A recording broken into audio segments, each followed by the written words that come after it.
I think as we come near MiFID II, there are people who are ready and people who are not ready. And to Mark's point, there are certainly many people who are not ready. And it's been interesting to see that the kind of the communications that go between all of the different providers and investment firms in the arena it gets a little more complex. People may think that providers were going to provide them with something that they weren't, and therefore then start looking in different directions. They might look to their broker, or whether broker's driving the client or client's driving the broker can in some cases be a kind of interesting situation.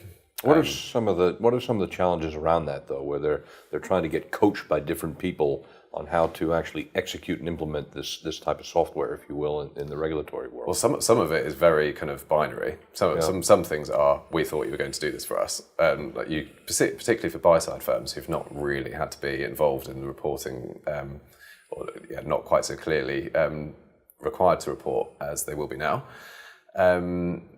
They may look to their brokers to do it for them, and they might start throwing their weight around and saying that kind of we're a big client, can you go and report for us? But ultimately, brokers aren't prepared to do that. It's become clear over the last few years that it's just not worth taking the risk, and fines are getting bigger, and things are getting much more complicated. So at the same time, people are looking to kind of help out their clients and do what they can. But when no one's ready, where do you prioritise but yourself? Yeah, it seems to me one of the critical pieces here is not just from an external point of view in terms of what's actually happening, but skill sets are quite important in terms of one's ability to offer services from a consulting or a service provider point of view. How are you seeing the skill set importance play a role in the regulatory environment in particular, in terms of those responsible for delivery? A given client will have their own regulatory requirements, but they will be dealing with their clients who will have a different set of regulatory requirements.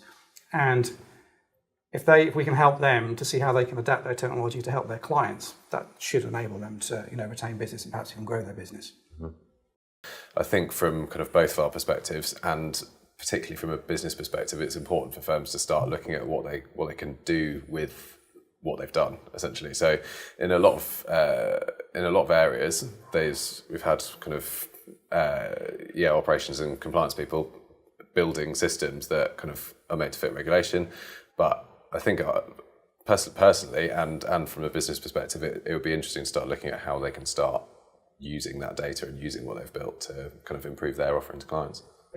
So in general, I think there's been a lot of focus on regulatory environment in today's world.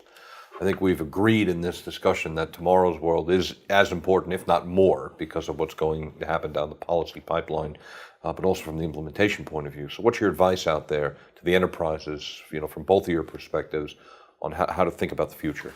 Okay, so I guess if we look at the regulatory agenda, there are two broad stripes. The first is around making sure that a banking institution is solid and that it has sufficient capital around them.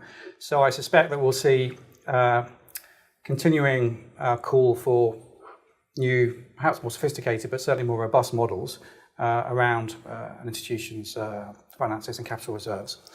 So I would advise any institution to make sure that they have a solid risk backbone. And the second, I guess, main theme is to push trading to be more transparent. And I think really what that means is to bring it on venue and to actually make it electronic, to sort of move away from old-fashioned phone calls. So I would advise clients to make sure that they have a strong investment in e-commerce. Oliver? I guess to consider it as the new world. It's not kind of today, tomorrow. This is the environment that we're working in. You need to retain talent who know how your systems are set up to deal with what you've built to satisfy regulation. But use what you've built, I think, is probably the main point. I think regulation will continue to happen, and you need to retain talent in the organisation to keep making sure you progress like that. But a huge amount of effort has gone into building things. It's gone into improving data. You're sending huge amounts of useful data to regulators now. If you imagine being on the receiving end of that and think what the regulator could do with it, then I think there's a lot of kind of interest and competitive advantage to be had in kind of dealing with your clients kind of proactively in a more transparent way and giving them the interesting insights that you're starting to see in the retail banking world, what people are getting on their phones.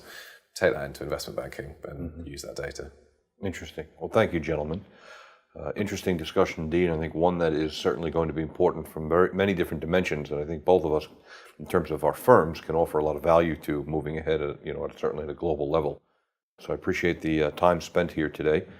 I'd like to thank you all for listening, and I think I'll steal a line from Walter Cronkite here, given the importance of regulation. This is Pat Corcoran, and that's the way it is.